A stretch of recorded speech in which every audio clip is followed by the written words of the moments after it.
Bon, voyons. Nous prenons refuge. Désolée, je suis un peu en retard.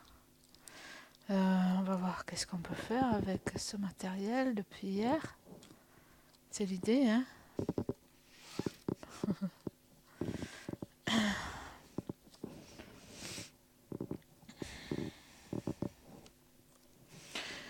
Alors,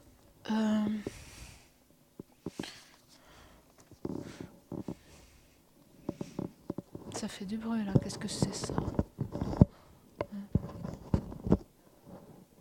Ça grince, c'est pas moi.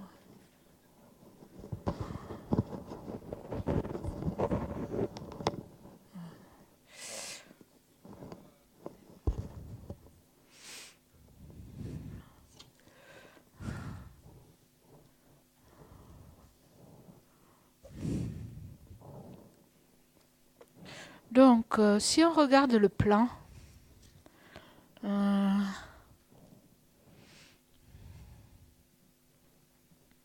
que la page 19 du plan qu'on a, en fait, on avait arrêté à la strophe 113, je crois, 112, 113. Et donc, juste pour revenir un petit peu là-dessus, si je la trouve.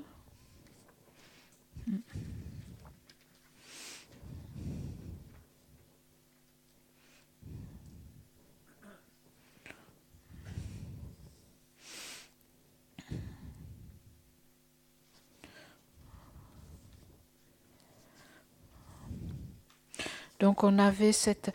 J'ai tellement de papiers et de livres et de traductions différentes que je me sens très dispersée parce que je trouve des trucs intéressants un peu partout, mais après quand il s'agit de suivre sur quelque chose, je ne sais plus trop où j'en suis. Et donc si on prend... c'est la strophe 112-113... Hein. Juste pour revenir brièvement là-dessus,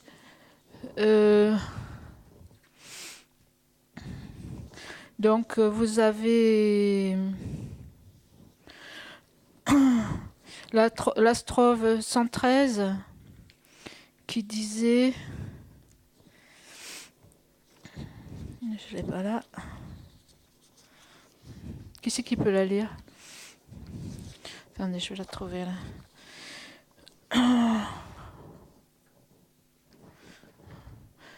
En plus, oui, on a des strophes qui ne sont pas numérotées partout, pareil. Si un fils, un tel n'est pas un père, si sans fils, un tel n'est pas un père, le fils lui-même, de quoi provient-il? Sans fils, point de père, de même ces deux n'existent pas. Donc si sans fils, il n'y a pas de père, comment, si sans fils, il n'y a pas de père, donc quelqu'un qui n'a pas de fils ne peut pas être un père. Et qui c'est qui va faire un fils alors, puisqu'il n'y a pas de père? C'est ça le raisonnement. Pour avoir un père, pour être un père, il faut avoir un fils. Donc si vous n'avez pas de fils, bon c'est pareil avec mère et fille, mais enfant en général, mais si vous n'avez pas de fils, vous ne pouvez pas être père. Et donc comment va-t-on engendrer s'il n'y a pas de père, qui c'est qui va engendrer un fils? Comme en l'absence de fils n'existe pas de père, ici, de même ici les deux n'existent-ils point. Vous avez discuté là-dessus? Vous avez quelque chose à dire? Et qu'est-ce que c'était censé illustrer, ça? Oui, vas-y, Myriam. Il doit y avoir un micro quelque part qui se balade. Je ne sais pas où. Monsieur Alexis, peut-être, le saura. Sinon, tu parles, vas-y. S'il n'y a pas de micro. Ok.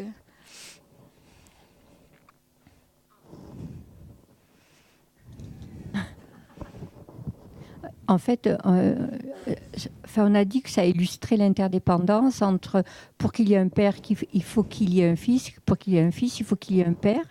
Donc c'est un lien de cause à effet, mais qui sont la cause donne un effet et l'effet a besoin de la cause, quoi, en fait. Donc, ça a illustré l'interdépendance. Voilà, ça montre l'interdépendance. Hein. C'est causal, oui, causal. L'interdépendance causale, oui. Donc le père, on dit le père engendre un fils, mais c'est en référence à l'enfant qui va être produit. Hein, qu'on parle du père, du géniteur. Donc, mais si on cherche, le père, on ne le trouve pas. Donc c'est simplement en relation avec le fils, et c'est simplement imputé finalement qu'il est appelé père. Hein. Les deux sont établis relativement l'un à l'autre, et ça montre en fait l'absence d'existence en soi. Hein. Il faut un père, mais on va l'appeler père, même s'il n'a pas de fils encore. Hein. Donc on l'appelle père en fonction d'un enfant qui va engendrer, mais donc ça montre que c'est simplement désigné. Ça montre la relation interdépendante relative. Les deux sont établis, existent relativement et pas en soi. Et ça illustre quoi ici? Qu'est-ce qu'on cherche à illustrer?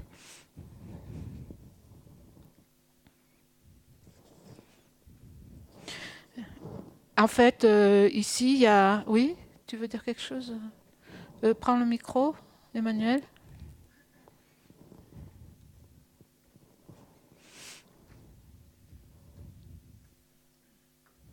Oui, c'est pour expliquer aussi l'interdépendance mutuelle entre le sujet et l'objet.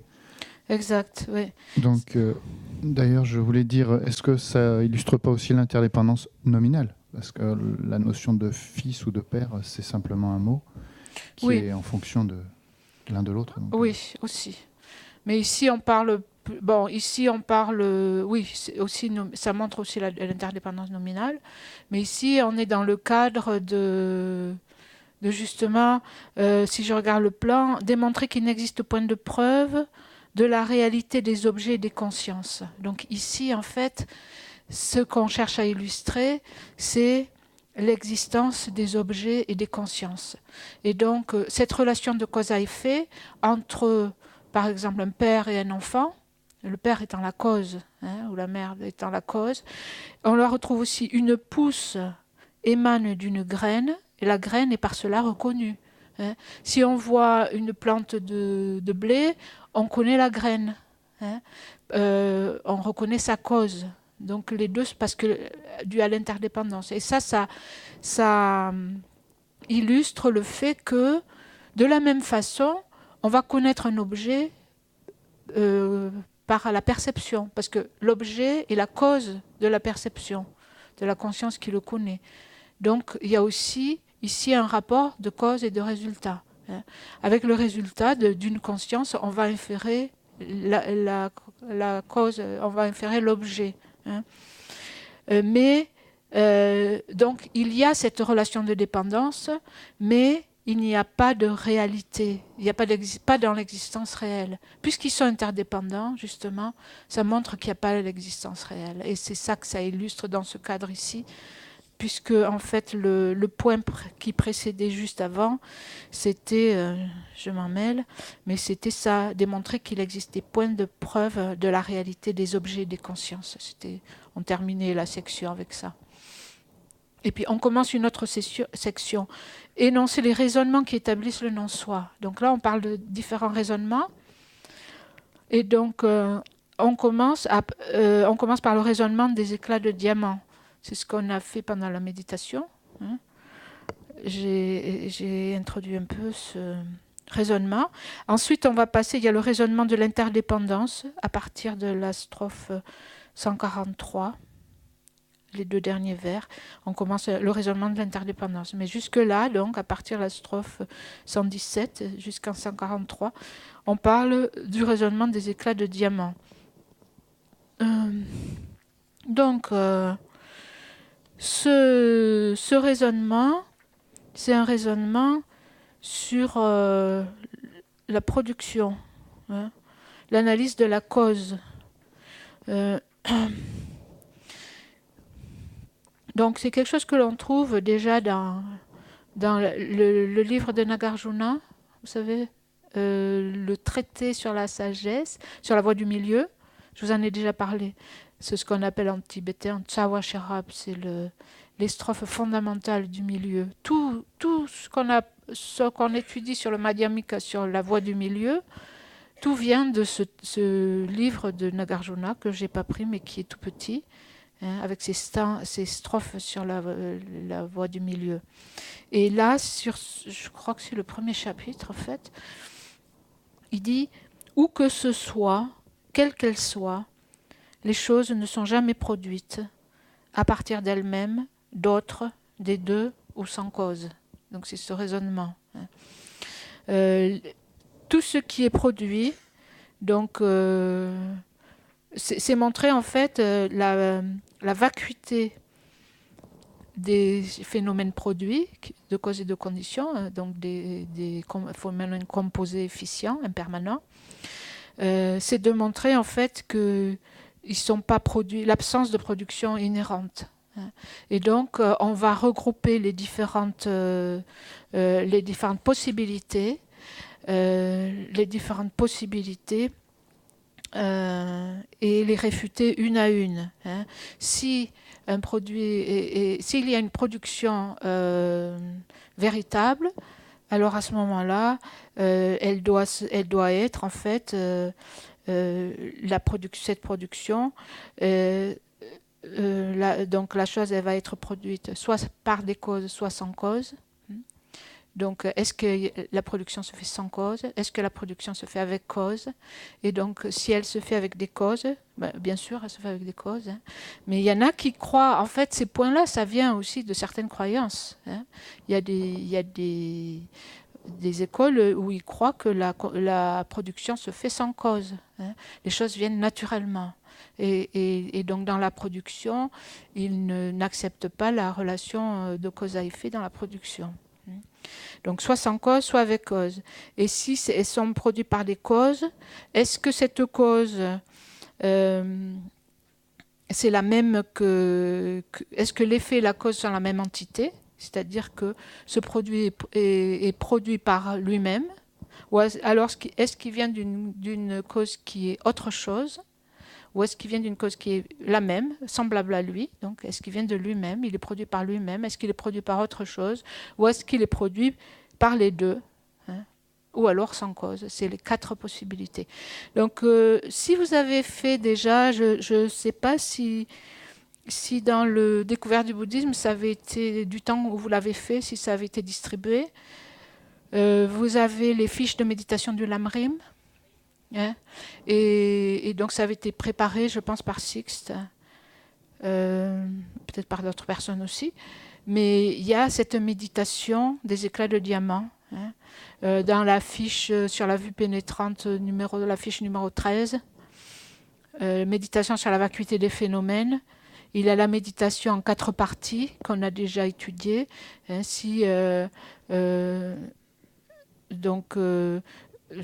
Identifier l'objet de négation, ça il faut le faire aussi partout. Donc, identifier l'objet de négation et puis s'assurer de l'implication. L'implication, on a vu déjà le raisonnement qui disait si quelque chose existe de façon inhérente, et ça existe soit soit séparé de sa base. Par exemple, la personne existe en étant soit une avec les agrégats, soit séparée des agrégats, soit complètement ni l'un ni l'autre, c'est-à-dire en dehors des agrégats. Donc ici, c'est le même type de principe, c'est un autre raisonnement. Et donc, ici, c'est pareil, il faut identifier l'objet de négation et puis il faut voir les différentes possibilités. Donc, pour qu'une chose existe véritablement, donc, il faut dire le syllogisme. Donc une chose ne va pas exister véritablement parce que elle n'est pas produite de façon inhérente, parce qu'elle n'est pas produite avec une cause, elle n'est pas produite d'elle-même. Elle n'est pas produite à partir d'elle-même, elle n'est pas produite d'autre chose, elle n'est pas produite des deux, ou elle n'est pas produite sans cause. C'est ce que dit en fait Nagarjuna dans cette strophe que j'ai lue tout à l'heure. Donc en fait c'est ce qu'on retrouve dans l'enseignement, même si c'est pas évident, parce qu'il y a tellement de choses. Quelquefois quand on écoute l'enseignement, on se perd dans les détails. C'est ça qui est difficile quelquefois. qu'il y a tous ces détails, on essaie de tout comprendre, et puis on perd peut-être un peu le tout. Oui, tu voulais dire quelque chose? Tu prends le... Oui. Les deux. Les deux, ça veut dire à la fois de lui-même et d'autre chose. Tu vois, les choses ne sont pas produites à partir d'elles-mêmes, à partir d'autre chose, à partir des deux, c'est-à-dire à partir d'elles-mêmes et d'autre chose en même temps. C'est ça, les deux. Hein? Oui, mais logiquement, si tu regardes, tu vas prendre toutes les possibilités possibles, tout ce qui est possible. Oui, on prend toutes les possibilités possibles. Donc, soit c'est avec cause, soit c'est sans cause. Ça, je comprends. Ouais. Donc, si c'est avec cause, oui. La cause, elle va être nécessairement soit... Une ou autre. Oui, une ou autre, ou les deux. Oui. Logiquement, et il y a des gens qui... C'est les deux que je ne comprends pas. Oui, ben, logiquement, pourquoi pas hein? Oui. Soit une, soit l'autre, soit les deux, soit rien de cela. D'accord. En général, c'est ça. C'est même la théorie des ensembles. Enfin, en logique, c'est comme ça. Okay. C'est soit l'un, soit l'autre, soit les deux, soit rien. Voilà. Et en fait, il y a des personnes aussi qui acceptent ça, qui disent ça peut être les deux. Ouais. Apparemment, il y a des écoles qui disent ça. Okay. Mais bon, c'est vrai que c'est absurde. Oui. Mais ici, on ne pose pas de... C'est dans l'analyse après qu'on va voir que c'est absurde et que ce n'est pas possible et on va l'éliminer. Mais de prime abord, on regarde toutes les possibilités. Tu vois. Ok, merci. Alors, donc, si on regarde toujours notre plan, réfuter, on commence par à la strophe 100. Alors, bon, c'est pareil, ça, c'est pas la même numérotation. On commence par réfuter dans le texte, de réfuter une production sans cause. Hein. Les strophes, alors, par 116 et 117. Hein.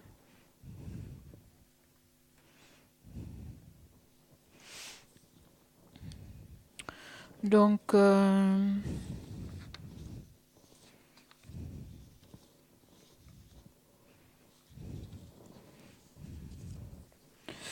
si on prend le commentaire à la page 169,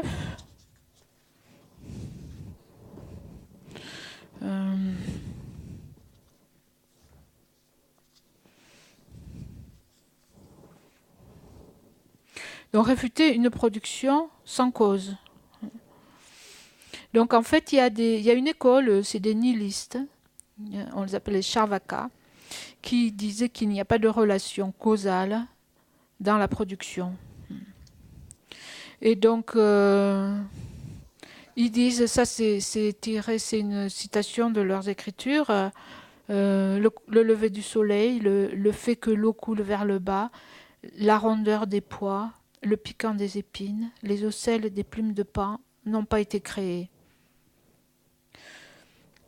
Ne sont le fait d'aucun agent, elles viennent à l'existence naturellement.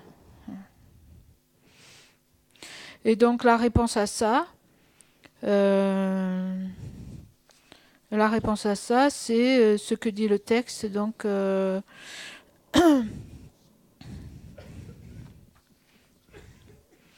il arrive que les êtres ordinaires, directement et sans erreur, puissent voir les différentes causes dans leur totalité. Hein. Donc les causes, c'est quelque chose que l'on voit directement. Hein. L'hypothèse d'une naissance sans cause est absurde. Hein. C'est contraire au sens commun, parce qu'en fait, c'est des choses que l'on voit. Hein.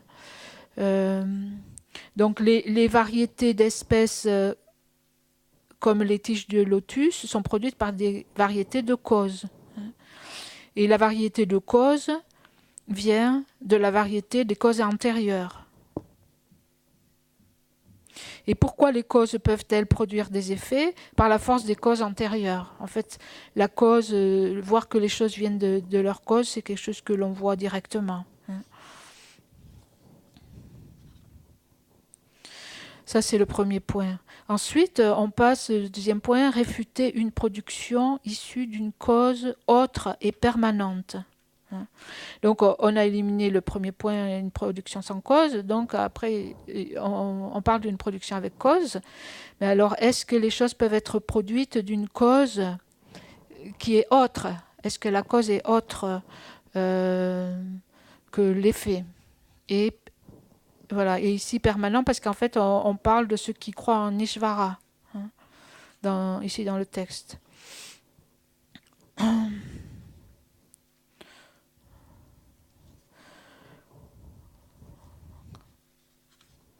Donc,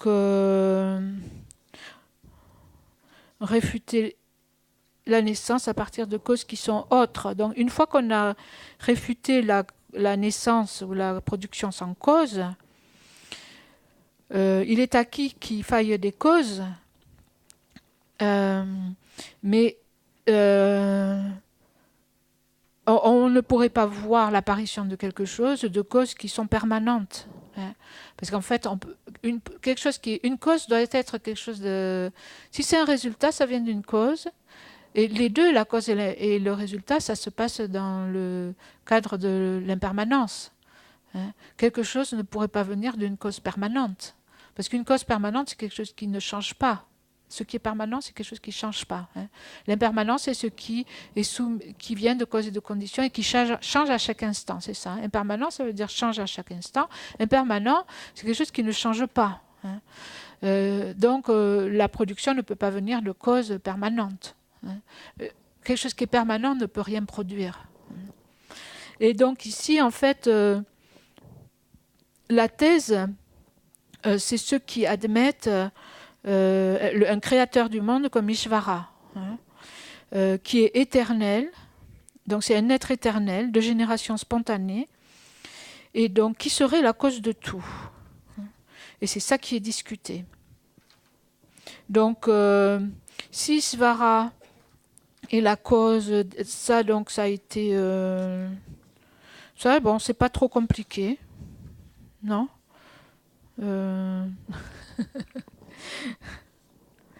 j'essaie peut-être de récapituler un peu. Si Ishvara est la cause des êtres, donc il demande c'est quoi Ishvara? Qui c'est Ishvara? Ishvara, c'est un dieu créateur en fait, hein, donc qui est permanent et qui serait donc qui est autre et qui a créé les choses.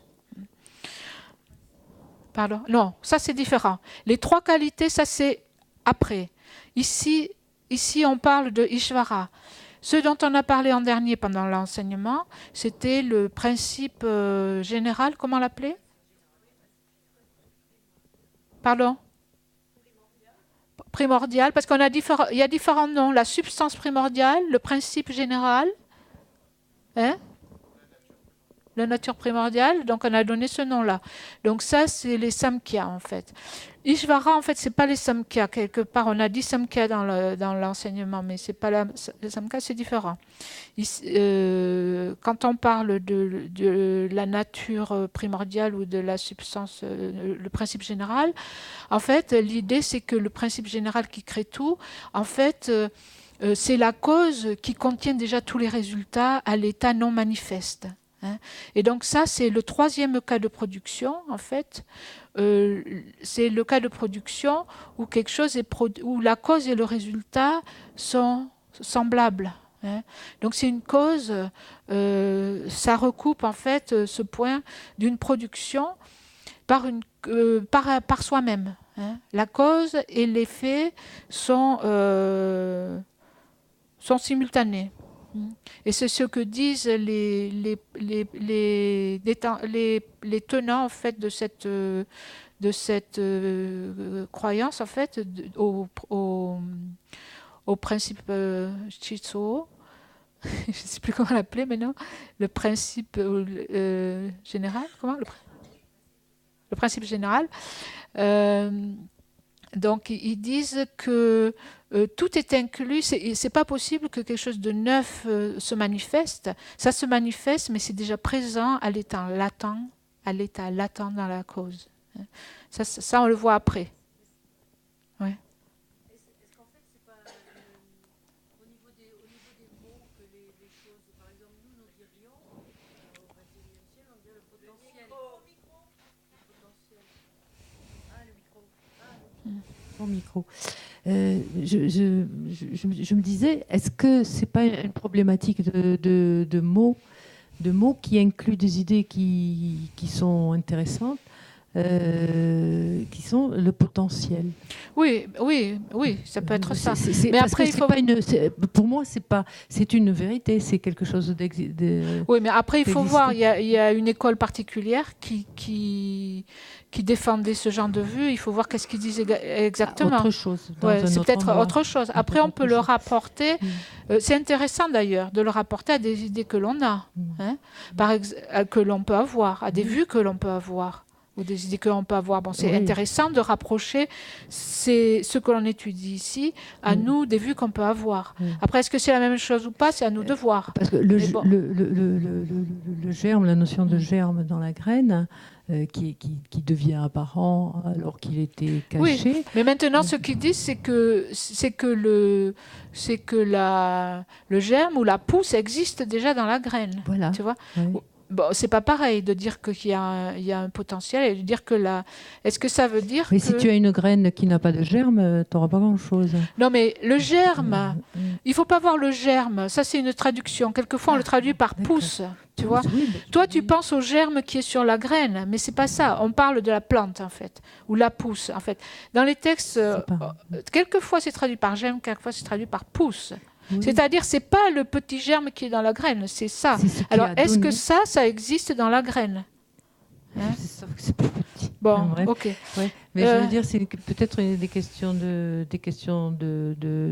mots. Maintenant, l'existence intrinsèque, ça c'est autre, c'est à côté. Ici, on parle de l'existence intrinsèque aussi.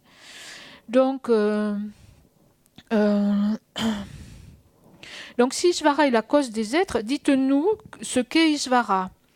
Donc, si vous dites que Ishvara, c'est les éléments, les éléments jouent le rôle de cause, nous en sommes persuadés, mais si vous dites que Ishvara, c'est les éléments, alors pourquoi inventer Ishvara, puisqu'il y a déjà les éléments, à quoi bon se fatiguer juste pour inventer des noms en plus, puisque les éléments, c'est quelque chose qui existe déjà. Et donc, la Terre et les autres sont multiples. De plus, vous dites que Ishvara est un et permanent, ce Dieu créateur, et qui recouvre tout. Mais les éléments, eux, ils sont multiples, ils sont pluriels. Et ils sont impermanents. Ils ne sont pas d'intention. Ils ne sont pas divins. Ils n'ont pas d'intention, ça veut dire qu'ils n'ont pas l'intention de créer quoi que ce soit, comme on pourrait l'attendre d'un Dieu. Ils ne sont pas divins. On les foule aux pieds. Ils ne sont pas Ishvara. Ishvara n'est pas l'espace, parce que l'espace est inactif. L'espace ne peut rien produire. Il n'est pas le soi. Le soi a déjà été démenti. Il est l'inconcevable créateur. S'il est inconcevable, pourquoi l'évoquer? Donc, vous parlez d'Ishvara comme un être éternel qui est à génération spontanée, c'est-à-dire qui naît de lui-même. Vous affirmez qu'il génère tous les existants qui seraient ses fruits. Et donc, ce que dit cette école, donc ils disent que en fait, il crée Ishvara. Qu'est-ce qu'il crée? Il crée le soi. Mais en fait, le soi, on a déjà réfuté. Il crée les particules. Il crée la terre et les autres, mais en fait, ça veut dire l'explication, c'est qu'il crée les particules atomiques de la terre. Qui sont aussi quelque chose de permanent. Et il crée aussi la continuité de lui-même. C'est ce qu'ils disent. Vous dites ça, mais le soi, la terre, et ses particules, et Ishvara lui-même, ce sont des choses permanentes. Donc comment pourrait-il être créé par Ishvara? Donc, après, donc c'est toujours la strophe 121, les perceptions naissent Euh, oui, vous dites que Ishvara crée tout ça, mais puisque les exemples que vous donnez, c'est des exemples de choses permanentes, de phénomènes permanents. Donc les phénomènes permanents ne peuvent pas être créés produits. Et ensuite, dans les prasangika où les madhyamika donnent leur propre position, donc on est à la strophe 122, et ils disent immémoriaux, voyons ici, bonheur et souffrance immémoriaux viennent des karmas. La conscience naît de son objet, donc ça c'est la position des madhyamikas. La conscience naît de son objet et le bonheur et la souffrance immémoriaux viennent des karmas. Donc, dites-nous ce que lui produirait. Qu'est-ce que Ishvara pourrait produire? Pour nous, tout vient de causes et de conditions. Et les consciences viennent de leurs objets. Les situations de bonheur et de souffrance viennent des actions des êtres.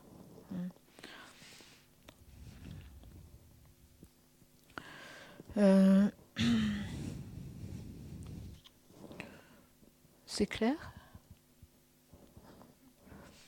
Non? Donc quelque chose de permanent et inadéquat comme cause de tous les phénomènes conditionnés.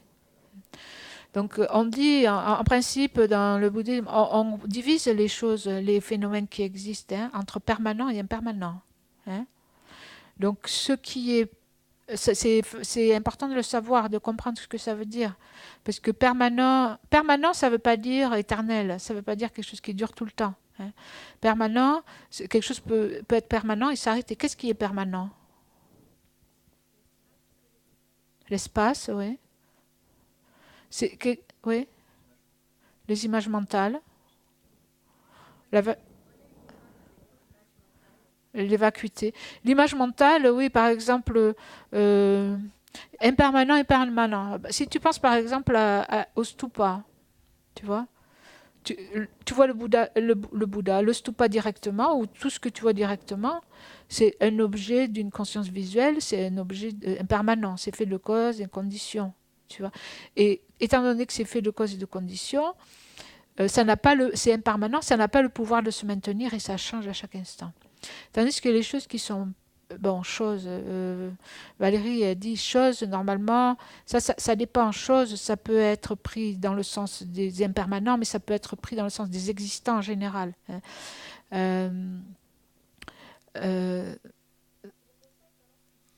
Oui, le concept. Oui, l'image mentale, c'est le concept. Là, maintenant, par exemple, j'imagine le stupa. Ce stupa-là, que j'imagine, c'est une image mentale. Il ne se détériore pas. Il n'est pas fait de causes et conditions. Il ne se détériore pas comme le vrai stupa. Il ne peut pas être... Oui. Le micro, s'il te plaît.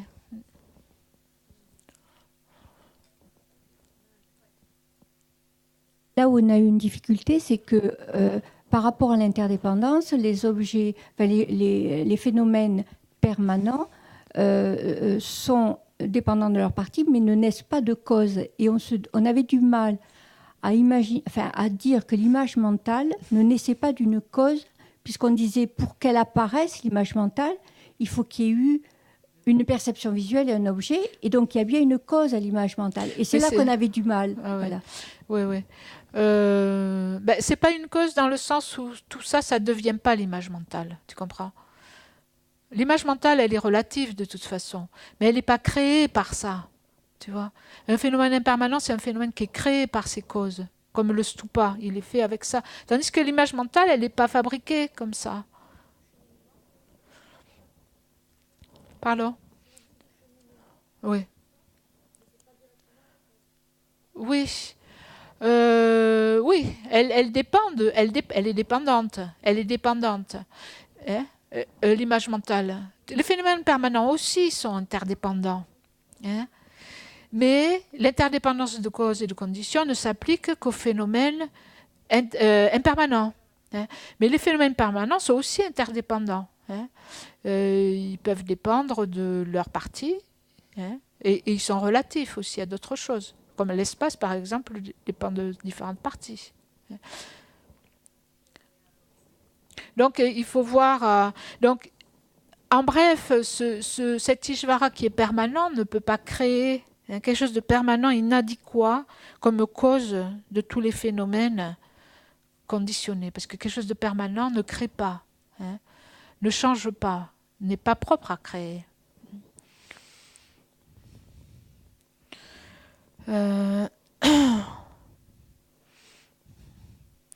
Donc après...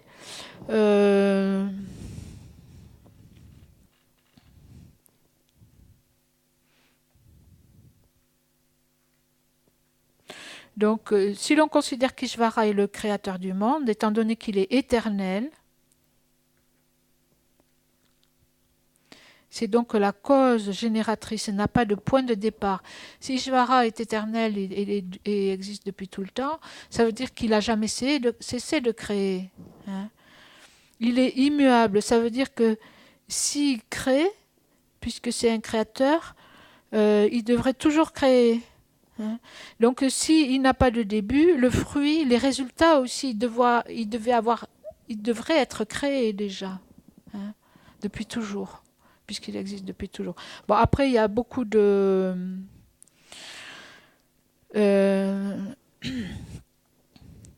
donc après, il y a toutes ces raisons qui sont données. Comment en fait il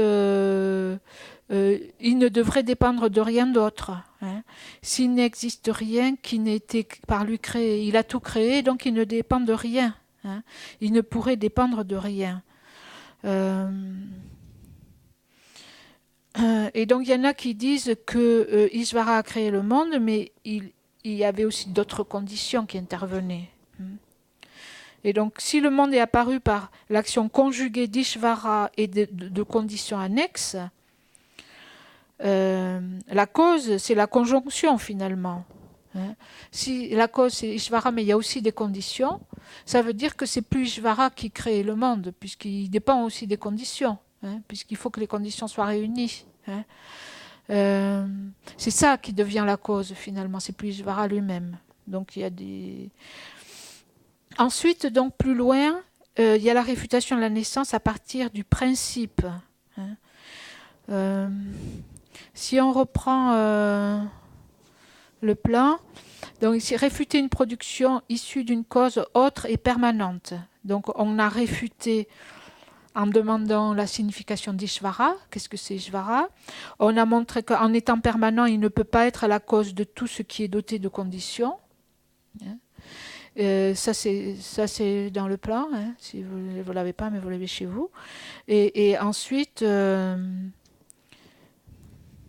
y a un rappel de la réfutation des atomes permanents et dénués de cause. Il y a des personnes qui affirment que les particules permanentes... donc il y a des Tirthika, des non-bouddhistes, qui estiment que... la naissance et la mort des êtres viennent à partir de particules immuables. Hein? C'est-à-dire des particules... hein? Oui, sans partie. Hein? Donc là, il y a une partie qui adresse ça et qui montre que, en fait, ça c'est quelque chose qu'on a déjà réfuté. Hein. On a déjà réfuté l'existence de telles particules. On n'accepte pas l'existence de telles particules qui ne seraient indivisibles.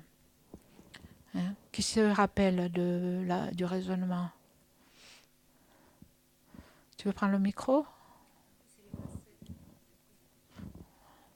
Corinne, tu voulais dire? Pardon? Hein? Sandrine, pardon. Il y avait une drine. Oui. Il me semble qu'il a expliqué que À partir du moment où, pour faire un conglomérat, il faudrait que les particules se touchent. Donc, si elles se touchent, c'est qu'il y a un côté où la particule, par exemple A, il y a un côté où elle va toucher la particule B, mais que d'un côté, pas de l'autre. Donc, ça définirait un côté, et c'est ce qui fait que, comme elle aurait un côté, elle ne serait pas sans direction, sans partie. Parce qu'il y a des particules directionnelles, oui. Oui. C'est ça. Les particules, on dirait minimum, hein, sans partie. Hein. Il y en a qui acceptent l'existence de telles particules. Hein. Mais donc, la question, c'est ça. Elles ne pourraient pas s'agglomérer pour former des objets. Hein. Elles ne pourraient pas s'agglomérer. Pour pouvoir s'agglomérer, les différentes particules, il faut qu'elles se touchent. Hein. Et elles ne peuvent pas se toucher partout, sinon elles ne feraient qu'une. Donc elles se touchent à différents. Donc on va distinguer la particule qui touche au nord, qui touche à l'est, qui touche au sud, qui touche à différents côtés, ce qui définit des parties directionnelles. Donc ensuite, à partir de la strophe 126, réfuter une production issue du principe qui est permanent. Donc ce Chitsuo, ce principe permanent. Donc ça, c'est l'opinion des Samkhya, qui, partant de leur théorie du principe primordial, le décrivent comme un créateur universel. C'est le principe qui a 3 qualités en parfait équilibre et duquel tout émanerait. Tout émane de ce principe qui a 6 qualités, hein, et qui englobe donc le monde et ses habitants, et qui recèle 3 qualités. Hein. Et ces 3 qualités, donc courage, particule, obscurité, elles équivalent aux sensations agréables, désagréables et neutres. Hein. Et donc ces 3 qualités, elles recouvrent le monde, hein, et les habitants continuellement.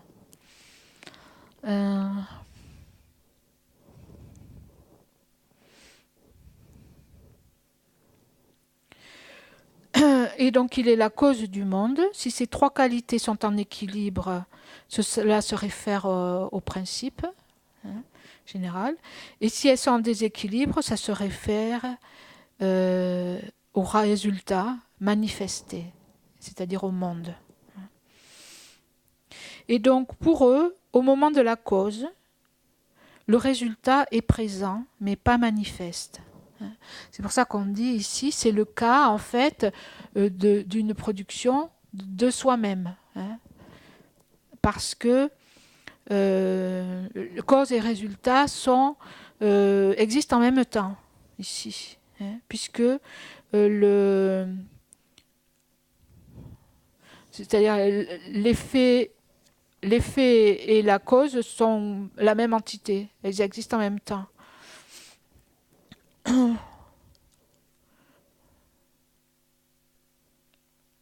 Donc au moment de la cause, le résultat est présent mais pas manifeste. Et donc ce que les bouddhistes s'insurgent contre une telle vision des choses. Soulignant le paradoxe d'un principe soi-disant unitaire qui comporterait déjà 3 essences. Hein. Si c'est un principe unitaire, il a déjà trois caractéristiques, 3 essences. Donc c'est déjà contradictoire. Ce qui est 1 ne peut pas être 3.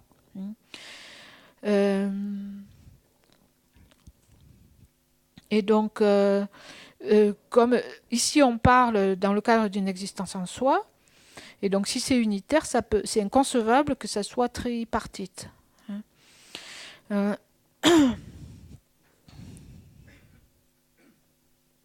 Et donc en plus, chacune des 3, comme chacune des 3 est une avec le principe général, chacune des 3 aurait aussi 3 caractéristiques. Donc de cette substance, les autres phénomènes, c'est-à-dire le monde et les objets, sont issus. Et donc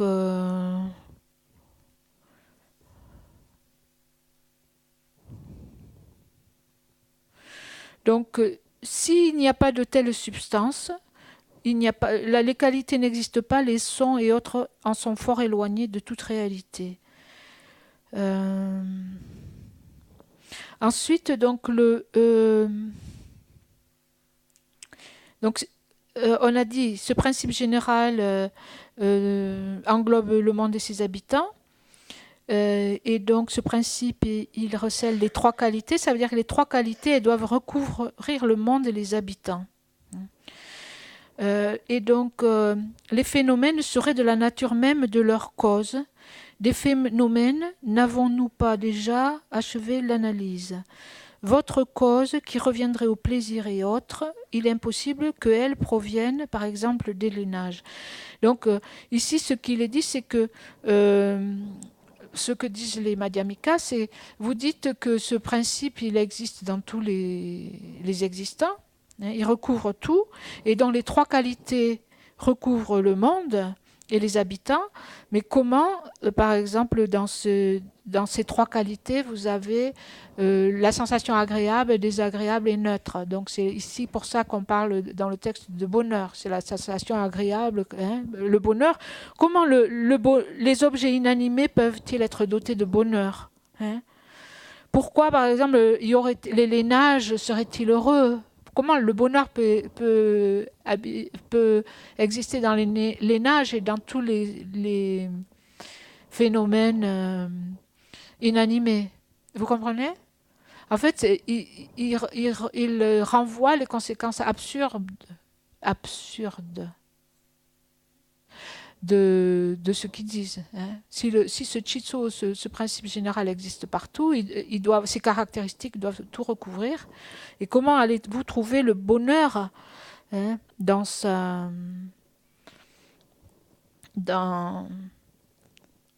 par exemple dans les lainages, hein, dans les objets inanimés? Et donc, ceux qui disent, en fait, ils disent que les objets, les tissus et autres sont des manifestations. Hein. Les Samkhya acceptent que le tissu n'est pas plaisant, que le bonheur n'est pas dans le tissu, mais sa cause existe en soi, c'est l'équilibre des trois qualités. Donc, ceux qui disent la cause recèle ces trois en équilibre. La cause, ces trois se trouvent dans la cause.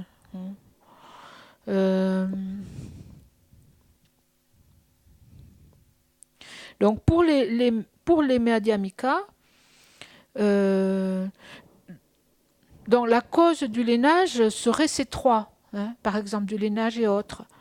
Mais pour nous, le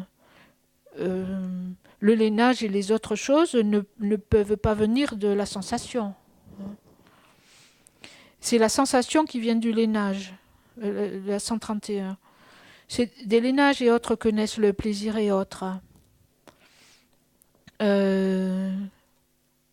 Et s'il n'existe pas de façon réelle, il n'y a pas non plus de sensation. Donc après, bon, j'ai pas eu trop le temps de revoir, mais qu'est-ce qu'ils disent? Je vais essayer de lire mes notes.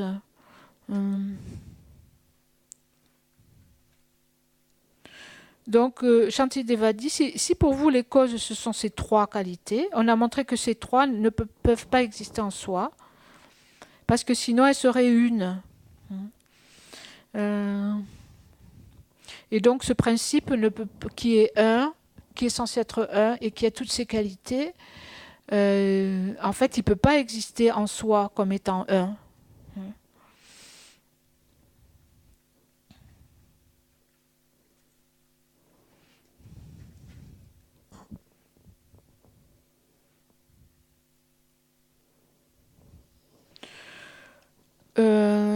Donc pour eux, en fait,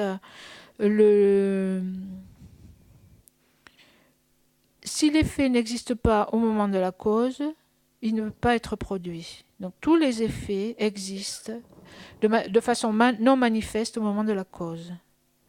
Et aucun résultat n'est nouvellement créé. Donc c'est ça qu'ils disent. Hein. Et donc, les Prasangika leur disent, qu'entendez-vous alors par production?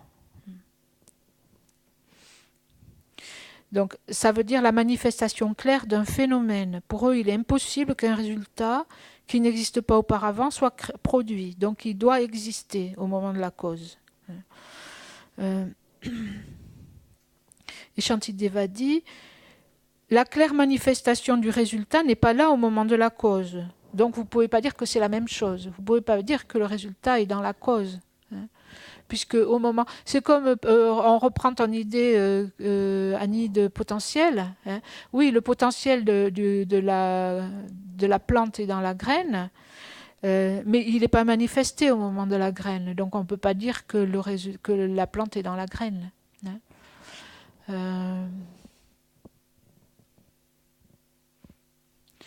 Après, on entend dire, même des bouddhistes qui disent que ta mère est en toi, ta grand-mère est en toi, le soleil est dans le verre, dans le jus d'orange.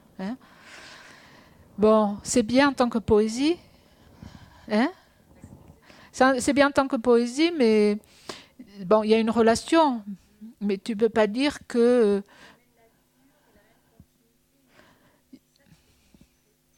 Oui, il y a une continuité. Mais si tu regardes, tu ne peux pas dire que le résultat est dans la cause manifestée. Il n'est pas... Oh, on nous appelle là, il faut arrêter, c'est l'heure. Ça n'est pas... Tu ne peux pas dire que le... c'est pas la même chose.